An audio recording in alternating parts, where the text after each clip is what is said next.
sun beat down mercilessly, a relentless hammer striking the earth, turning the construction's site into a furnace of dust and sweat. I squinted through the haze, my hard hat pressing a damp ring into my forehead, the weight of my steel-toed boots grounding me against the uneven gravel. My name's Lena, and I'd been hauling rebar and mixing concrete for months now, my hands calloused, my arms lean with muscle earned from labor. The summer heat clung to everything, a sticky film that coated my skin, my tank top plastered to my chest, outlining every curve I usually hid beneath loose flannel. This was my world: grit, steel, and the dull roar of machinery. But today, something shifted, a tremor beneath the surface of routine. The site sprawled across an open lot, framed by skeletal beams and half-built walls, a maze of metal and earth baking under the July sky. I'd grown used to the chaos, the clatter of tools, the sharp scent of diesel and sawdust that stung my nose. My crew was a rough bunch, mostly guys who slung crude jokes and carried their strength like armor, but I held my own, proving my worth with every load I lifted. Two of them stood out, though: Jace and Milo. Jace had a broad frame, his shoulders carved from years of swinging hammers, his dark hair perpetually mussed beneath his hat. Milo was leaner, wiry, with a quiet intensity in his hazel eyes that caught me off guard when I'd first met him. They were my step-siblings, tangled in my life since our parents merged households years ago, a bond forged in awkward silences and shared space. Working together had blurred those lines, familiarity brushing up against something unspoken, something I'd never dared name. I was hauling a stack of plywood toward the east end when it happened. The air shimmered with heat, warping the outlines of the world, and I paused to wipe sweat from my brow, my sleeve dragging across my flushed skin. That's when I saw them, Jace and Milo, off near the water station, peeling off their soaked shirts. The sight hit me like a jolt, raw and unbidden. Jace's back flexed as he tugged the fabric over his head, revealing an expanse of tanned skin, glistening with sweat that traced the ridges of his spine. Milo turned slightly, his chest bare, a faint scar curling along his ribs, catching the light. They weren't posing, weren't aware of me, just two bodies shedding the weight of the day. But my breath snagged in my throat, a sharp hitch I couldn't suppress. The dust seemed to settle, the noise fading to a dull hum, and all I could feel was the sudden, electric awareness of them, of us. Forbidden. That word clawed its way up from somewhere deep, a whisper laced with shame and thrill. Step-siblings weren't supposed to look at each other like this, weren't supposed to feel the heat pooling low in their bellies at the sight of bare skin. I'd spent years building walls, keeping them at arm's length, but here, in this sweltering chaos, those walls trembled. My eyes lingered too long, tracing the way sweat beaded on Jace's collarbone, imagining the salt of it against my tongue. Milo shifted, stretching an arm overhead, and I wondered how his lean frame would feel pressed against mine, taut and unyielding. My pulse thrummed, a wild rhythm echoing in my ears, and I forced myself to turn away, gripping the plywood tighter, the rough grain biting into my palms as if it could anchor me. But the spark had ignited, an ember glowing hotter with every step I took. I moved toward the scaffold, my legs unsteady, the air thick with something more than dust now, something charged, alive. Jace called out, a low, "Hey, Lena, need a hand?" And I nodded, barely trusting my voice. He jogged over, Milo trailing behind, their presence closing in like a storm front.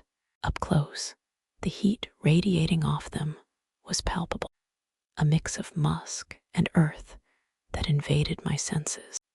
I handed off a plank, and it happened. My fingers brushed Jace's arm, a fleeting graze of skin on skin. His forearm was warm, slick with sweat, the muscle tensing beneath my touch for a heartbeat before I pulled back. A current surged through me, sharp and undeniable, racing from my fingertips to the base of my spine. I froze, the world narrowing to that point of contact. His eyes met mine, dark and searching, a flicker of something passing through them, surprise, maybe, or recognition. Milo stepped closer, his shadow falling across me, and I felt the weight of his gaze, steady and piercing, like he could see the chaos churning inside me. My chest tightened, a tangle of guilt and longing twisting beneath my rib. This wasn't right, wasn't safe. They were family, or something close to it, tied to me by history and circumstance. And yet my body didn't care. It hummed with want, a deep, aching pull that drowned out the rules I'd clung to. My skin prickled, hyper-aware of every breath they took, every shift in their stance. The air between us thickened, heavy with unspoken tension, a current I couldn't break free from. I turned back to the scaffold, pretending to focus, but my mind spun. What was this? Curiosity, rebellion, or something dark?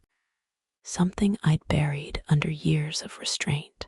The memory of Jace's arm under my fingers lingered, a phantom touch that wouldn't fade, and Milo's nearness pressed against my awareness like a second pulse. I wanted to step closer, to let the heat of them swallow me whole, but fear held me back, fear of crossing a line I couldn't uncross, of what it would mean if I did. The sun blazed overhead, relentless, and I stood there, caught in the pull of desire, and the weight of everything it threatened to unwrap. The dust settling around us like a veil. The scaffold loomed above, a jagged silhouette against the fading afternoon sky. But it was the heat of them, Jace and Milo, that pinned me in place. The air buzzed, thick with the residue of that fleeting touch, my fingers still tingling where they'd grazed Jace's arm. I'd tried to bear it, to shove the ache down beneath layers of but it clawed its way back, insistent, alive. My chest heaved, each breath shallow and unsteady, as if the oxygen itself had turned traitor, feeding the fire instead of quenching it.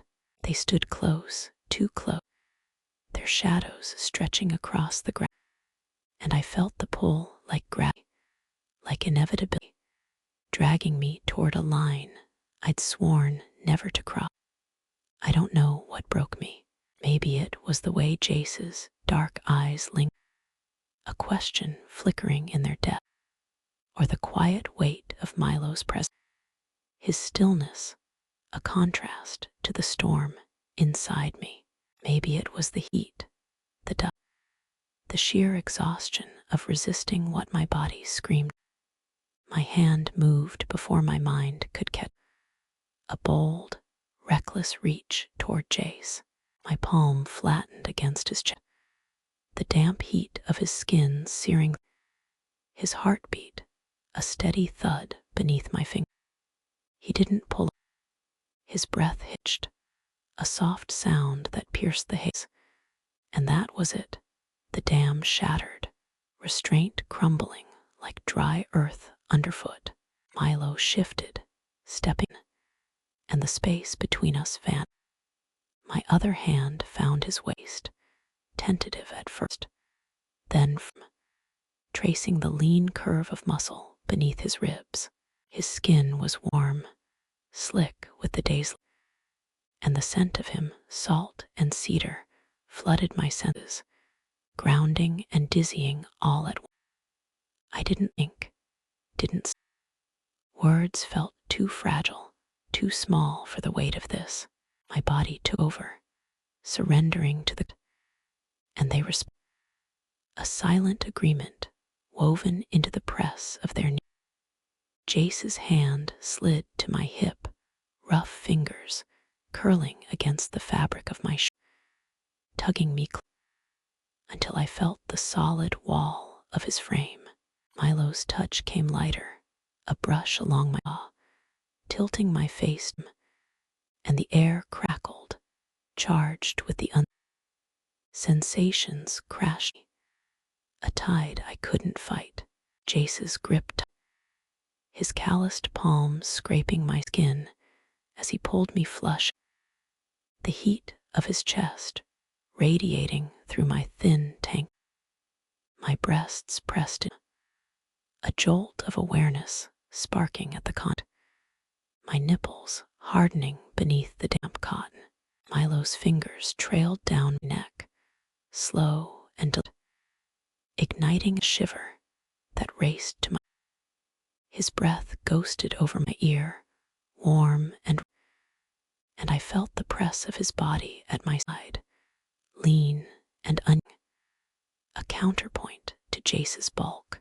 Boundaries, the lines of family and forbidden dissolving in the sweat and leaving only this raw pulse.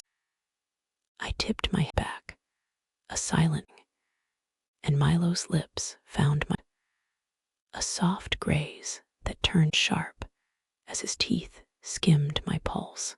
A gasp slipped free, involuntary, the sound swallowed by the hum of the sight, fading into the Jace moved then, his mouth claiming a kiss that was all hunger, tasting of salt and something I couldn't name.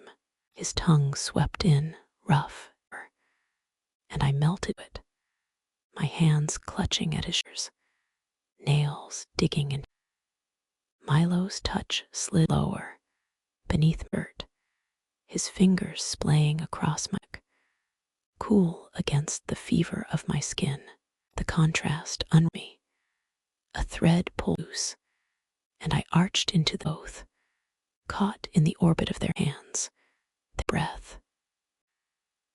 My mind spun, a chaotic swirl of desire and vulnerability. This wasn't just bodies, it was a stripping away of every wall.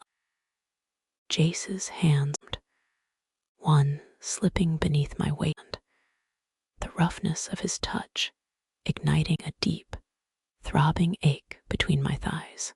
Milo pressed closer, his chest against back, and I felt the hard limb, a quiet intensity that matched the storm in. My legs trembled, weak with the weight, but me, a cradle of strength and surrender. The world tilted, the scaffold, sun, and the dust fading, leaving only the rhythm of us, skin on skin, breath, a dance of need that consumed. Something shifted inside me, profound and irreversible. The guilt that had gnawed at me earlier dissolved, replaced by a fierce, a tether forged in the heat of. Jace's fingers tightened on my hip, possessive, while Milo's hand slid up mine, a gentle claim that steadied me. My body sang, alive with every brush, every press. The tension coiled tighter until it bordered on pain, a sweet, exquisite edge I didn't want. I was, and they were mine, if only for the moment. And that truth is deep, rooting itself in the marrow of who I was becoming. The encounter stretched endless until the air grew heavy with the weight of release, not sickle, but more, a shedding of the girl. Jace's breath quickened against lips, Milo's grip firming nape, and I felt it, the unspoken, the way together, 3 pieces of a puzzle I hadn't known existed.